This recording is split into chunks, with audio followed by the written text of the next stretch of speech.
Tonight's the first Thursday night Dhamma talk, as opposed to streaming this from our center, Cross River Meditation Center in Frenchtown, New Jersey. And at least for the next few months, this Thursday night class will be this Dhamma talk at 7:15, and there will be no Wednesday video podcast, at least for a short while. Tonight's talk on the Dhammacakkappavattana Sutta, the very first sutta that the Buddha ever presented, fits nicely in what we've been talking about for the last few weeks. The talks and the study on the Vipassana Sutta, which recounts Siddhartha's search for awakening and the things that he found distracting, an ignoble search, and the things that he found that contributed towards awakening, or a noble search. And that is a very significant sutta. And at the end of that sutta, the Buddha concludes that recounting with the first teaching that he ever gave to the 5 friends that he had been wandering around northern India with. He does not teach the Four Noble Truths like he does in this sutta, but it must be remembered that the Vipassana Sutta is a sutta that is about noble and ignoble searches and recognizing those and abandoning what is ignoble. So in his recounting this story to or regarding his 5 friends, he's explaining to the group that he's teaching that sutta to how he helped fine-tune and direct the Dhamma from their ignoble search to a noble search. And in his recounting in the Vipassana Sutta, he touches on very important themes, but specifically he starts with teaching them and recounting that what he first taught them was that the point of his Dhamma was to understand the nature of suffering. There wasn't any magical or mystical teachings involved in that. In fact, he concludes that sutta with a caution about using a meditation or a Dhamma practice to establish the self in non-physical realms, which was common during the Buddhist time and just as common today. And again, in that sutta, he touches on some very important themes: the nature of suffering, the nature or the recognition of the ongoing personal experience, consistently described as the 5 clinging aggregates. He describes to them the purpose of meditation, which is to deepen concentration, and for no other purpose, meaning to deepen jhana. And that is included in the Vipassana Sutta, fine-tuning their meditation practice and those that he's teaching. And also, again, the caution against using a meditation or a Dhamma practice to establish the self in any type of non-physical realm, which when you look at that within the context of the overarching Buddhist teaching, including the Dhammacakkappavattana Sutta, is simply more eye-making. So let me read the Dhammacakkappavattana Sutta. Again, this is the Buddha's first teaching, and together with dependent origination, the Paticcasamuppada Sutta, everything the Buddha would teach for his entire 45-year teaching career was taught in the context of dependent origination and Four Noble Truths. I have heard that on one occasion the Buddha was staying at Varanasi in the game refuge at Isipatana. This is also where Deer Park is. There he addressed a group of 5. There are these 2 extremes that are not to be indulged in by one who has gone forth.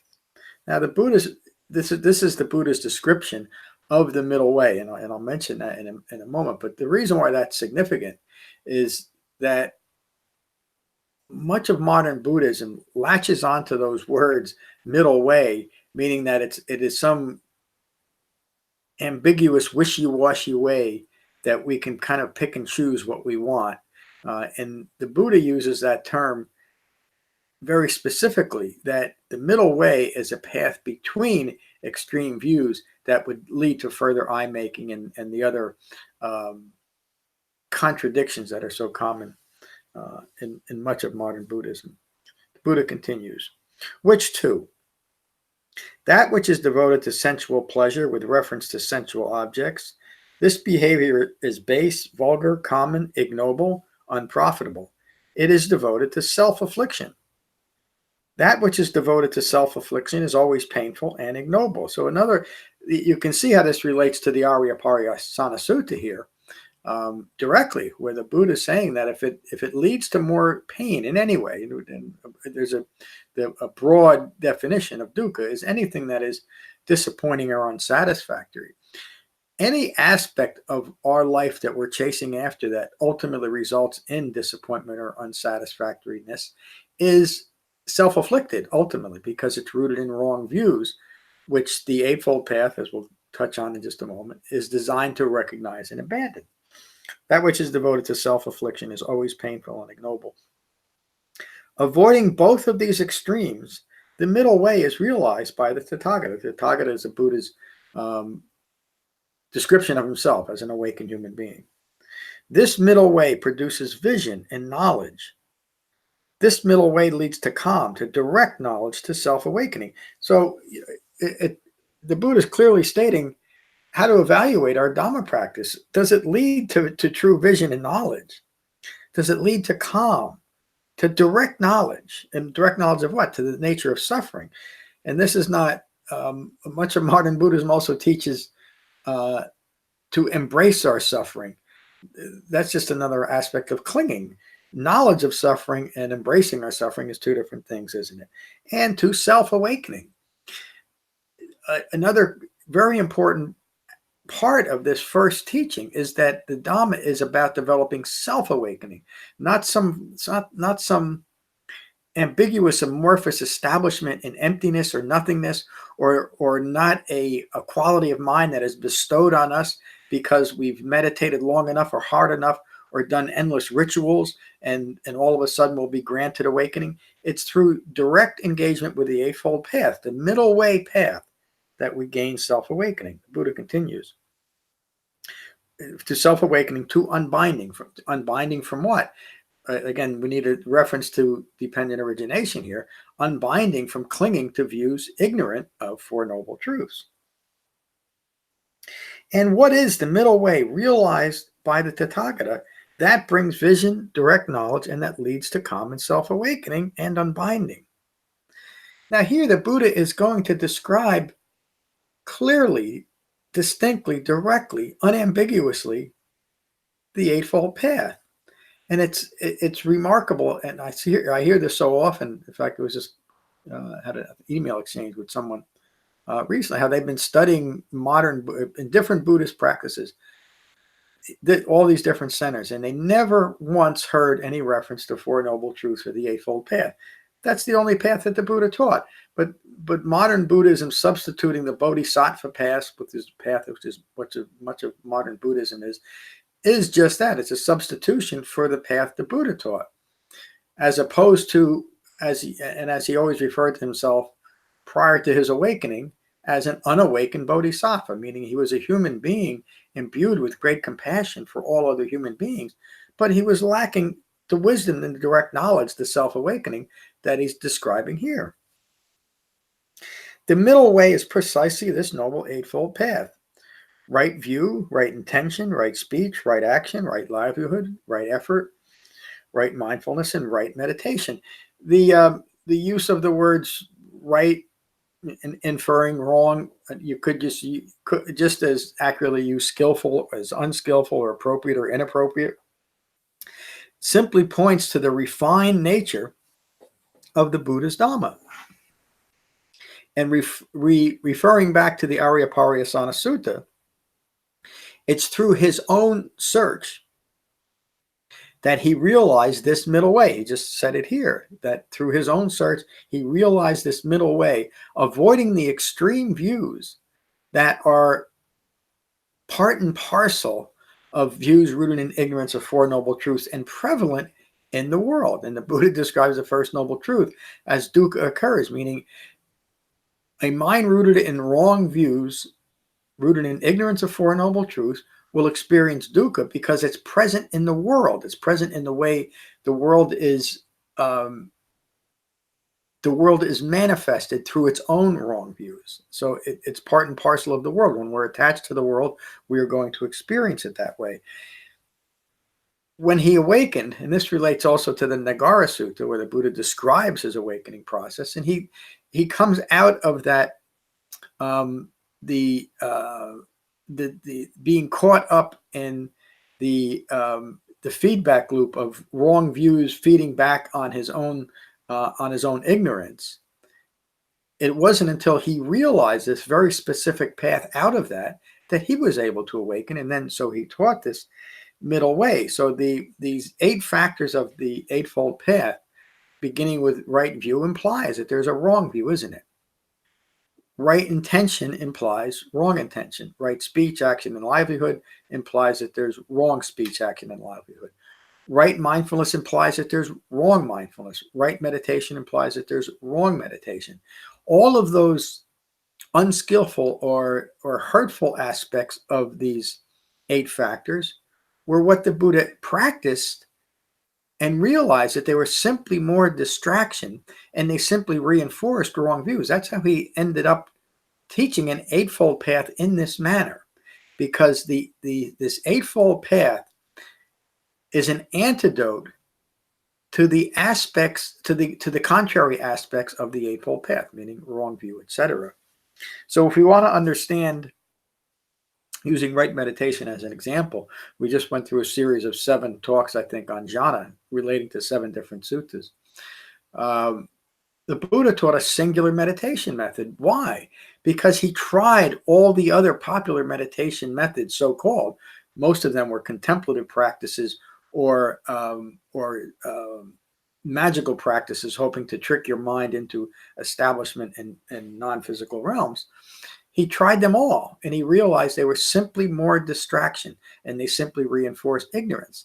And upon his awakening, he practiced and taught a singular meditation method known today as Shamatha-Vipassana meditation, for the sole purpose of deepening concentration and deepening jhana. That's right meditation.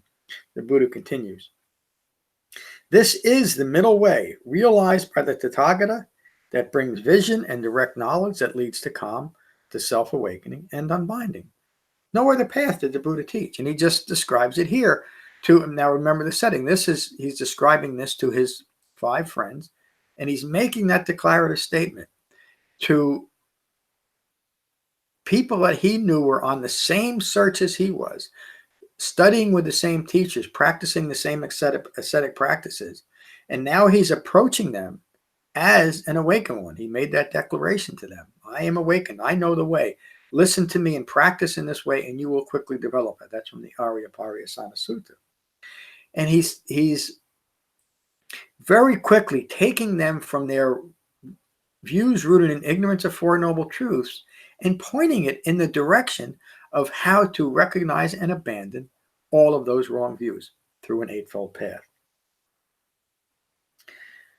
The Buddha continues, I teach, and this is this one section here, if it's held in mind, meaning true mindfulness, will continue to keep a Dhamma practice focused, because it speaks directly to what the point of it is. I teach the truth of stress, meaning dukkha, and the truth of the path leading to the cessation of stress, nothing more. And he made that declarative statement over and over and over again.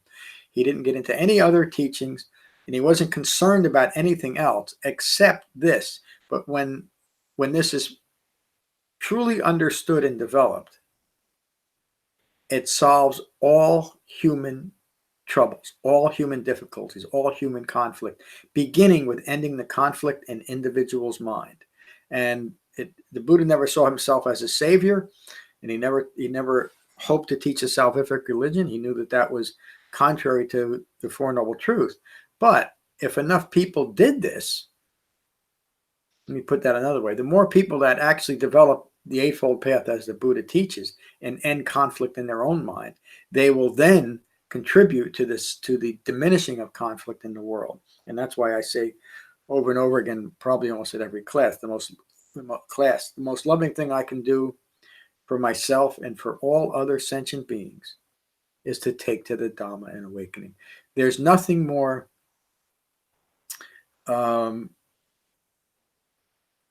effective than that one thing. And we get so caught up in the world today. There was just another awful shooting. And it almost sounds too Pollyannish, too simplistic, almost like burying your head in the sand to say, develop the Eightfold Path to bring those things to cessation. And it may not have.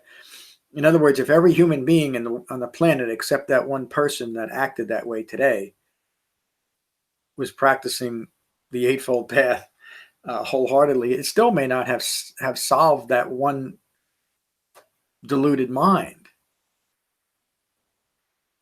But overall, peace would prevail in the world, wouldn't it? And dukkha would still be here, as the Buddha described, and the Buddha still experienced dukkha. It didn't. The suffering inherent in the phenomenal world didn't end for Siddhartha Gotama once he awakened. What happened and what developed in his mind was he ceased reacting to worldly conditions, meaning the three marks of existence. He gained understanding, of the impermanence of all things. Anatta, the not self-characteristic, which, as the Buddha teaches, simply means that the views that an unawakened person is holding of themselves are wrong views rooted in ignorance of Four Noble Truths. Let go of those views. Again, the modern teachings say that there's no such thing as a self that the Buddha taught. He never taught that.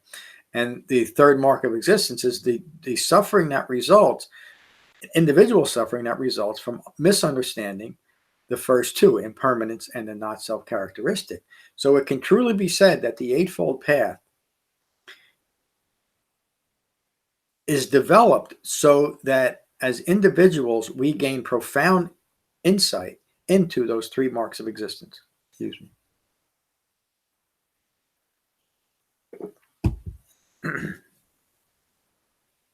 I teach the truth of stress and the truth of the path leading to the cessation of stress, nothing more. This is the noble truth of stress.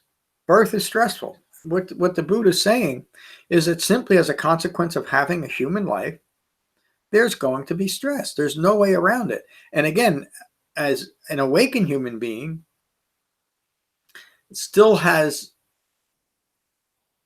experiences in life that would normally be stress-inducing, but since they're no longer reacting to it, it's simply understood as a consequence of having a human life. Probably the best example, and there's many of these through the suttas, the best example that always comes to mind is when the Buddha heard that his dad was dying. He didn't just slough it off and say, no big deal, it's time for the old guy to go.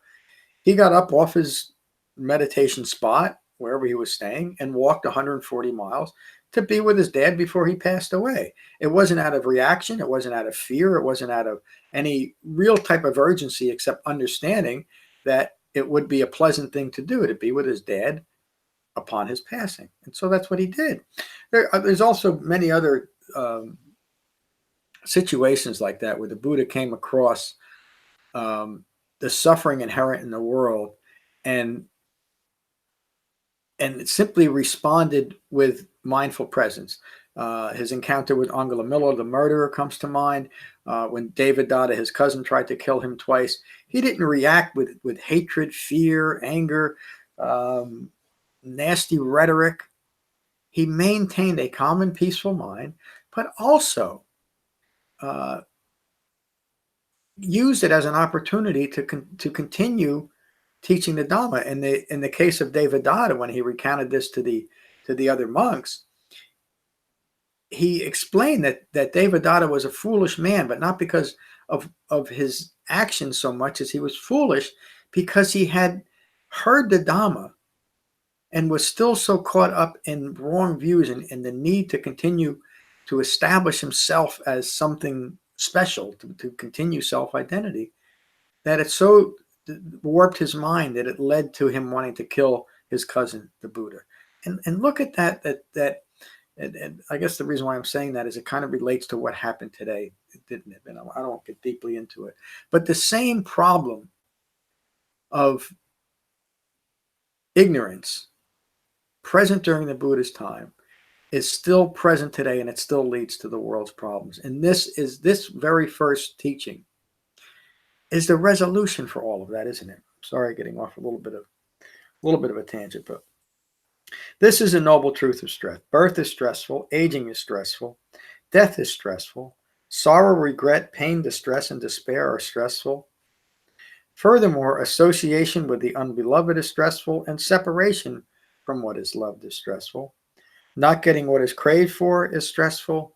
In short, the 5 clinging aggregates are stressful. The 5 clinging aggregates are form, feeling, perceptions, mental fabrications, and consciousness. But again, it's just consciousness, meaning ongoing thinking rooted in ignorance of Four Noble Truths, is stressful. That 5 clinging aggregates is simply the description, the personal experience of dukkha from a mind rooted in ignorance. And when we look at those 5 clinging aggregates in relation to ourselves, this is how we describe ourselves to the world, by using one or all of those things. I feel this way, I think this way, I look this way, I act this way. These are all me.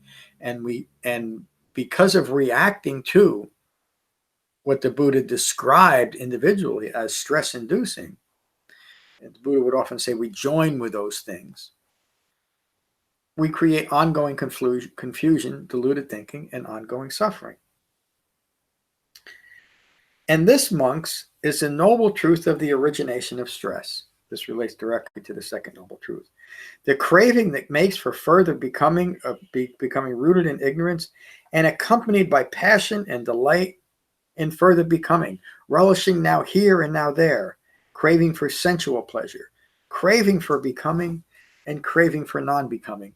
That's an important line that I won't get too deeply into, but craving for becoming means it's simply continuing these views rooted in ignorance of Four Noble Truths, becoming further ignorant, and continuing to establish those views that will allow for that further becoming.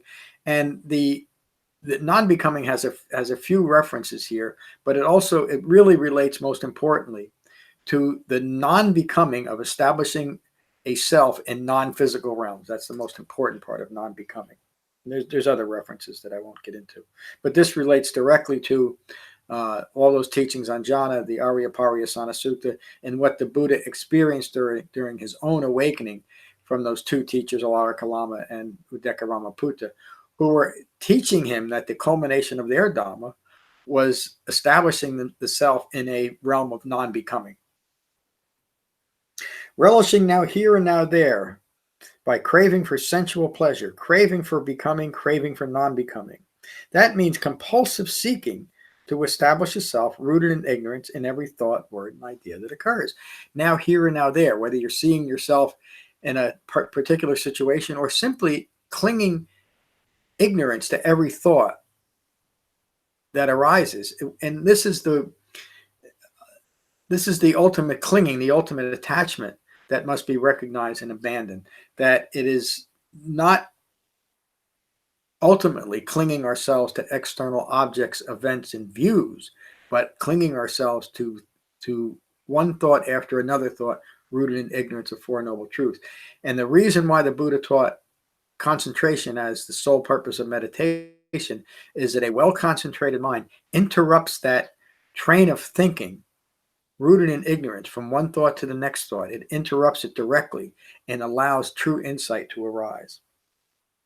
And this, monks, is a noble truth of the cessation of stress, the remainderless fading and cessation, the renunciation, the relinquishment, the release, and the letting go of that very craving. And what is that ultimate craving is craving for continual self-identification in every thought, word, and idea and event that occurs. And this, monks, is a noble truth of the way of practice leading to the cessation of stress. Precisely this noble eightfold path. Right view, right intention, right speech, right action, right livelihood, right effort, right mindfulness, and right meditation. Now, the Buddha is going to describe here what occurred as he realized this. Vision arose, insight arose, discernment arose, knowledge arose, illumination arose within me with regards to things never heard before. This is so important because in much of modern Buddhism teaches that the Buddha didn't discover this path, that it was a path that has been around endless eons into the past and endless eons into the future, and that there's an endless number of Buddhas going into the past and into the future. A clear understanding of what the Buddha awakened to is this right here. He did talk about this path being a timeless path, and of course, people that are eager to continue ignorance will latch on to that word timeless and misapply it and say that timeless means I don't even know how to describe the misunderstanding because it's so foolish. Timeless means eternal. Timeless simply means that once the path was established, the path is continually useful. In that way, it's timeless. It's just as useful today as it was during the Buddhist time. It doesn't mean eternal. Timeless and eternal are two different things, aren't they? Within me, with regards to things never heard before, dukkha, meaning stress, occurs. All of the Buddhist teachings is resolved in that first description, the first description of the First Noble Truth. Dukkha occurs. Insight arose.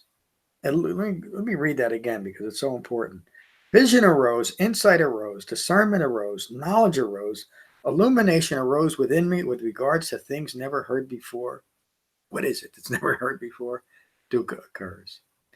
And if as awakened human beings, we understand that at the most profound level, when the Buddha describes awakening from the point of view of right view, he describes it as having a profound and penetrative understanding of dukkha. Excuse me.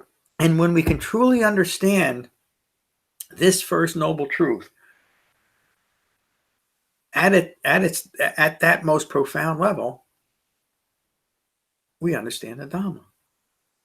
And understanding that dukkha occurs as simply as a consequence of having a human life, meaning there's nothing personal about it. Meaning when something seemingly negative happens, when we don't get what we want, as the Buddha describes this, or sickness or aging or occurs, or we're separated from those that we love, or we receive things that we'd rather not, or in short, we are stuck within the five clinging aggregates, we will stop taking any of that personal because none of it is personal. It's simply a consequence of having a human life. And when we can truly understand that, we stop reacting to it and our minds remain calm and at peace, which is the Buddhist description of an awakened mind. So going back to First Noble Truth, dukkha occurs. To many people, that would just simply be too simplistic, and it is so simple and so profound that a mind rooted in ignorance and prone to constant distraction sees no value in understanding that. And that's really why the Four Noble Truths and the Eightfold Path are almost completely dismissed in modern Buddhism. Buddha continues. Vision arose, insight arose, discernment arose, knowledge arose, illumination arose within me, again, with regards to things never heard before. The noble truth of stress is to be understood. That the Buddhist teaching, now, how does this path lead to awakening? First, understanding that dukkha occurs, and then that it is the noble that stress, the noble truth of stress, is to be understood. I'm skipping over my comments in the article.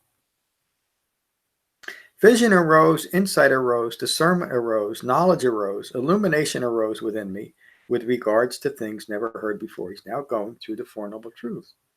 The noble truth of stress has been understood. That relates directly to the third noble truth.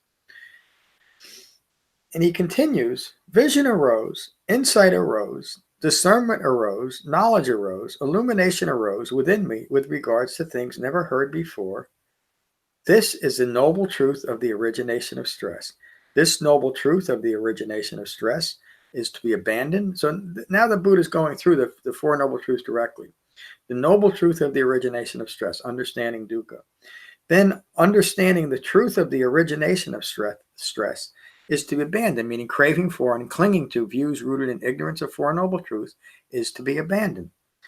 This noble truth of the origination of stress has been abandoned. That's a third noble truth, which is often stated as the cessation of stress is possible. But even more profoundly is that the Buddha's teaching is that it is to be experienced. It's part of the process of awakening. It's actually experiencing the cessation of stress. Notice how contradictory modern practices that basically teach that we should embrace our stress and we should massage our stress and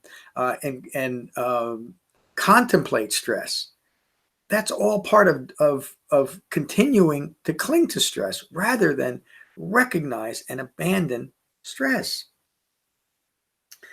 Buddha continues, vision arose, insight arose, discernment arose, knowledge arose, illumination arose within me with regards to things never heard before. This is the noble truth of the cessation of stress. This noble truth of the cessation of stress is to be directly experienced. This noble truth of the cessation of stress has been directly experienced. Again, he's emphasizing now that third noble truth. Vision arose, insight arose, discernment arose, knowledge arose, illumination arose within me with regards to things never heard before. Now he's relating this to the Eightfold Path or the Fourth Noble Truth. This is the noble truth of the way of practice leading to the cessation of stress. This noble truth of the way of practice leading to the cessation of stress is to be developed. There's nothing ambiguous about this, is there? And there's nothing magical that the Buddha is pointing to. He's not teaching us to do endless rituals or chant or do anything else. Go on endless silent retreats. And there's a section in the Buddha, in the Dhammapada, where the Buddha says that type of silence is for the confused and the deluded. He's not teaching us anything else except to develop the Eightfold Path, including right meditation.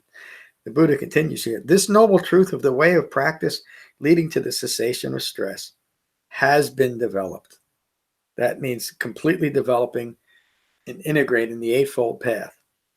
The Buddha continues, monks, as long as my knowledge and vision concerning these Four Noble Truths was not pure, I did not claim to have directly self-awakened. My self-awakening is unexcelled in the cosmos, even with all its deities, its maras, its brahmas, with its contemplatives and brahmins, its royalty and common folk. That last line is so important. In this line, the Buddha is dismissing what is another common theme of appealing to deities and non-physical deities, gods, and worship or visualization of these deities and gods.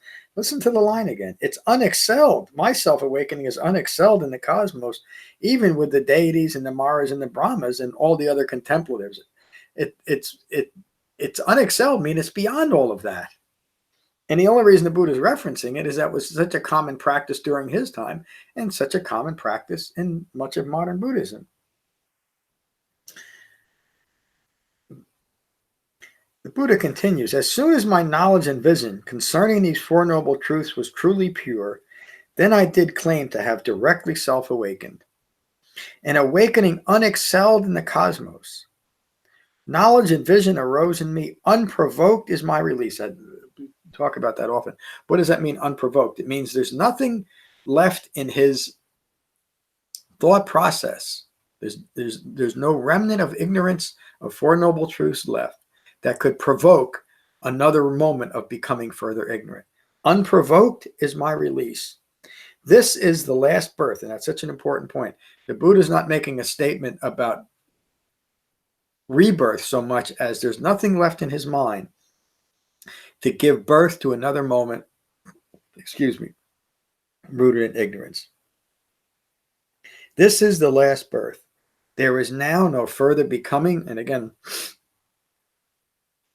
there's a series of talks on what the meaning of becoming, and there's no qualifier here, but in the context of this sutta, there's no further becoming ignorant. Unprovoked is my release is just that. It refers exactly to that.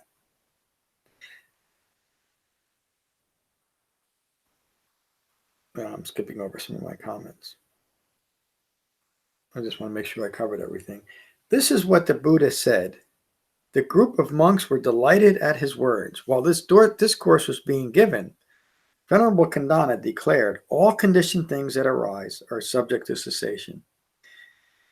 The Buddha, having heard that, said, so you really know, Khandana, you really know. You are now Anakhandana, the one who understands.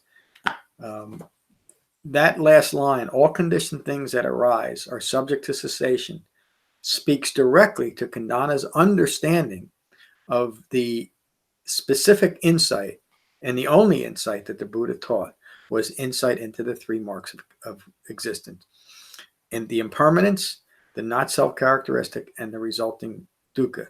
All of those are conditioned, aren't they? They're aspects of a conditioned mind. What does that mean? A conditioned mind is a mind that is conditioned from its own ignorance to see things and experience things in a way that are contrary to Four Noble Truths, to reality. Another way of a modern word for that is confirmation bias. A mind conditioned by ignorance of Four Noble Truths is biased towards seeing itself in relation to the world around it, including the underlying unsatisfactory nature of that life from a personal standpoint, from I-making. The Buddha's Dhamma teaches to recognize ignorance of Four Noble Truths, to bring to cessation I-making, and gain profound insight into the three marks of existence. So I'm just I'm stuttering a little bit. I have the chat window up. I don't know if anybody tried to use it, but the problem that I found, if you did, I'm sorry, because I'm not responding to you. There's a bug here in YouTube Live that the chat, whatever is typed in there, is not transferring to my screen. So I'm sorry about that. I hope to fix that in the future, so that these Thursday night talks and even the talks at Crossover Meditation Center could be more interactive. But if you do have any comments or questions about tonight's talk, you could always send me an email. But I'm glad you joined me tonight. It looks like there's four folks that joined. I greatly appreciate it. And if you find benefit from these talks, please consider a donation at becoming-buddha.com. Thank you. Peace.